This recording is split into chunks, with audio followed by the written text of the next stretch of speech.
Hey everyone, Tom Garruba of Echelon Risk and Cyber with this week's TPRM Tidbit and the final TPRM Tidbit for the year. And a quick note, you did not miss a TPRM Tidbit last week with the Christmas holiday and everything, and I had to take some time off and do some things with my family. I was unable to post one, but I wanted to make sure I got one in at this final time of the year. So, with that being said, let's talk about this week's TPRM Tidbit. I'm going to take a little bit of a different tactic here. Instead of focusing on a particular item in third-party risk management, I want to focus on from a leadership perspective. For those of you that are in leadership roles, or for those of you that aspire to leadership roles, this is how I want you to start thinking about managing and running your program, both at the technical level and the strategic level. From that perspective, I'm going to focus on what I call the Reas, 4 Reas, R-E. The first one's going to be reevaluate. How was 2022?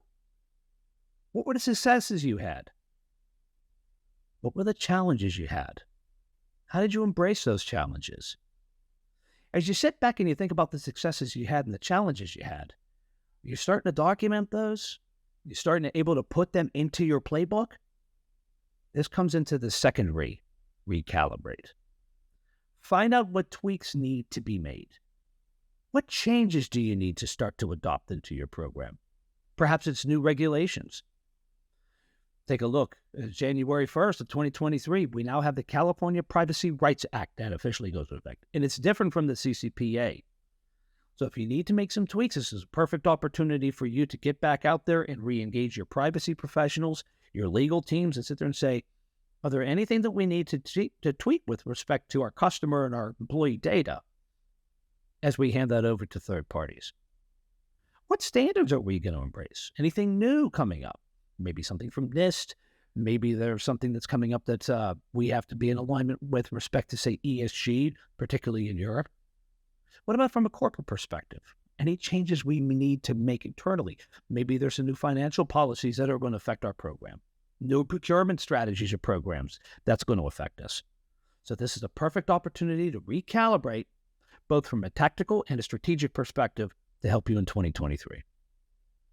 Re-engage. It's a perfect opportunity at the first, particularly in the first quarter, to get back out there and to meet the business unit leaders. Talk to them. What projects do they have coming up down the line? How can you help them? Remember, you are a value center. You bring value to the organization by helping them have a better sense and a more comfort level that you can entrust a particular vendor in handling your data. That's the value you provide to them with that check and that balance.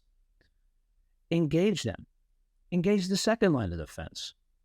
Talk to your partners in procurement, in legal, in security, in IT, and lastly, in audit, the third line. Keep them abreast of what your strategy is to be. Have a coffee with them. Have a lunch with them. Share with them. Make sure they're okay with what you're doing.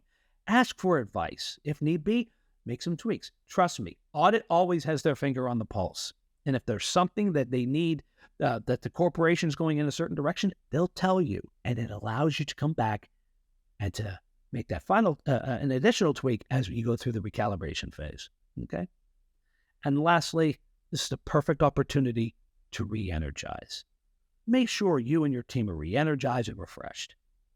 2023, you're going to see some unique challenges, both in the supply chain, with your service network, as well as pure supply chain, with the various regulations going on.